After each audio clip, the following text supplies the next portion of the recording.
Hi everyone, it's Deborah. Good afternoon. Today's topic is going to be the let me see if I can say that right. Technological progress of my life. How it started out, what I dealt with, and what it's like now. Okay. When I was little, we had no TV. We had no electricity. We had no running water in the house. We had no bathroom. We used oil lamps. We had a wood stove. My mother cooked on a wood stove. And we never did get a phone back in the late 50s. Not until we moved to the big city of Northern Virginia. So I think we did have a black and white TV. We eventually got electricity because I remember listening to the chainsaws cutting the path through the power lines, because I can remember watching the one about Lamb Chop and I Love Lucy. I remember watching that and maybe Red Skelton when I was like 4 to 5 years old. Okay, then we moved to Northern Virginia. Let's see.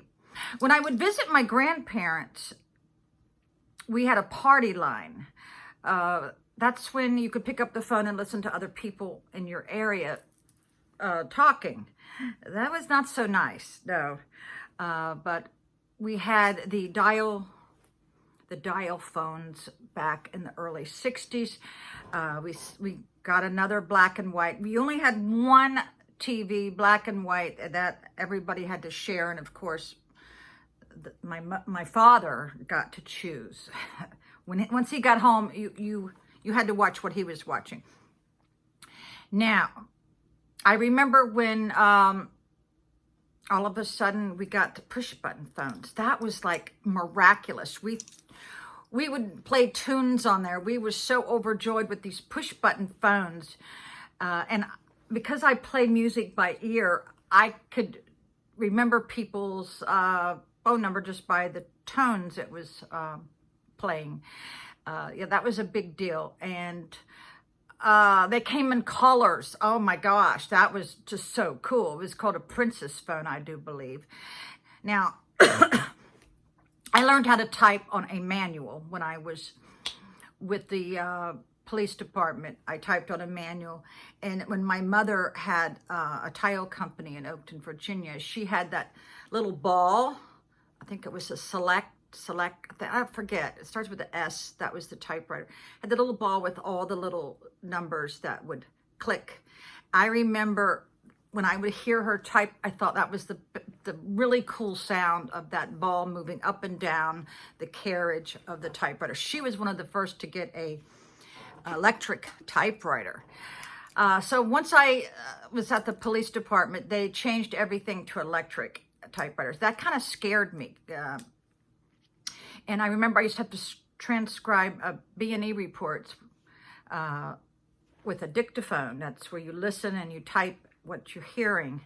I'm sure they have progressed to something else better now, all the detectives. So let's see. There was no computer still. Now, when I got married, I had a black and white TV. It was this big. And let's see, I guess I'd been married for like 8 years before I even, got a colored TV. That was a big deal. And I remember back in the days, I guess it was early 80s, the Betamax was really in. I was one of the first people in my town to get the Betamax. It's like a VCR, if you know it. Now, you couldn't rent movies. I had to drive all the way to Hampton, 2 hours to rent movies. And then I'd have to return them on the mail truck to return them back. I remember getting a Pippi Longstocking for my kids. And that's when they developed the love for movies. And then I remember getting the microwave. That was a big deal. My microwave was this big. You could put turkey in it. $500. See, when things get put out there first, the price is really, really high. We had to get a loan to get that microwave. I'll never forget that. So, and stereos. Stereos was a really big thing. Of course, it came in the big console. So let's see. Now that's when you had the recording. When someone called, you didn't know who was calling still. This was in like the early 80s. You had the tape cassette in this machine that would record everybody's conversation. That was like a really big deal too. Okay, so then my children had no computers in high school. They were totally foreign. And I remember, I think it was, what was it, mid-90s, late 90s, my sister-in-law got into computers, and so I was fascinated. She was talking about this internet, and I was like, what the hell is that? I mean, I was just blown away with this new concept. Now, she taught computers. So my girlfriend sold me a used one for $500, and we had the dial-up with the AOL. Now, I still have AOL. I was so intrigued with this. I stayed on the internet for 2 straight weeks. I just thought it was cute, really amazing. So now I never got into the chat rooms, because that's when it started coming out that, you know, they were not a place you wanted to hang out, was the chat rooms. Then everybody had that big computer with the big, I guess the body of it was like this if you turned it sideways. And you had the big thing that, I forgot, the tower that sat on the floor. That was a big thing to get that for my office. I remember I bought like 3 of them. Yeah, I bought my first computer with Fingerhut, and I had no idea how to use it. But the thing about the electronic age, you just have to play with it, you know. So I called a Fingerhut tech, and they actually blowed up my computer, and they had to send me another one. Oh my God, can you imagine? So let's see. Then all of a sudden the computers got to the flat screens. Those were like really, really cool. And I had to talk my husband into getting the voicemail where you didn't have it on that machine, because he was stuck in that era. He didn't want to leave that era. I said, listen, if we're going to have storm damage, you need to be able to access your messages without having to go into the office. It was the biggest thing to have to try to get him to do this. Well, he finally relented, and he understood where I was coming from. So that helped out a lot. That way you could access all your voicemail from another location. You had to hit like star or whatever. Now, when I was a real estate agent, we had the text thing. Oh my God, I forgot what it is. It's a thing you kept in your pocket, and it was, people could text you. God, what is that word? Well, I'm sure you already know what it is, but that was like really cool. Where you would get a number and you would call.